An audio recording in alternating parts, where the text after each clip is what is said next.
అంటే యేసు ప్రభు వారు లోకములోనికి వచ్చి మానవాళ్ళందరి ప్రతి భయాన్ని ఏం చేశాడంట? తొలగించాడు.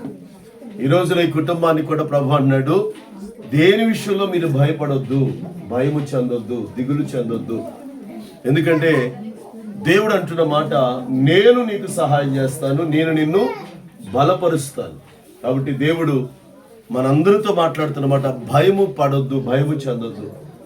ఈ సంవత్సరము దేవుడు తన కృపను మనకు అనుగ్రహించేసి మీ కుటుంబాలలో ఏ విషయంలోనైనా భయము లేకుండా చేయునుగాక.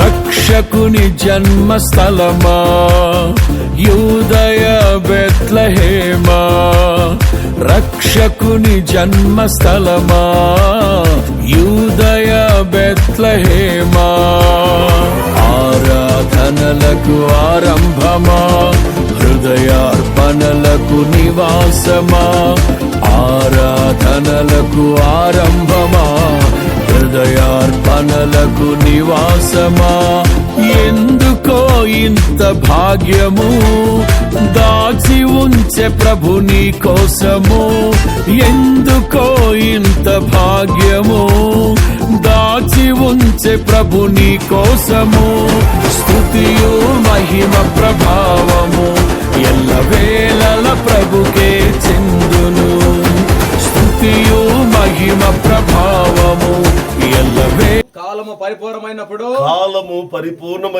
దేవుడు తన కుమారుని పంపెను. దేవుడు తన కుమారుణ్ణి పంపెను. ఆయన స్త్రీ యందు పుట్టిన మనము దత్తపుత్రము కావాలని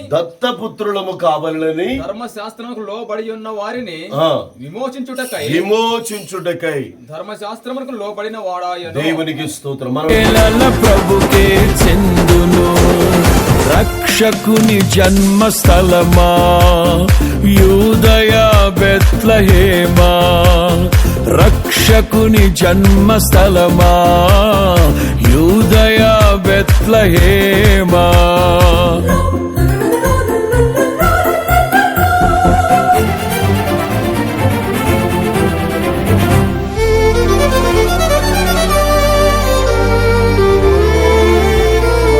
Happy, very, very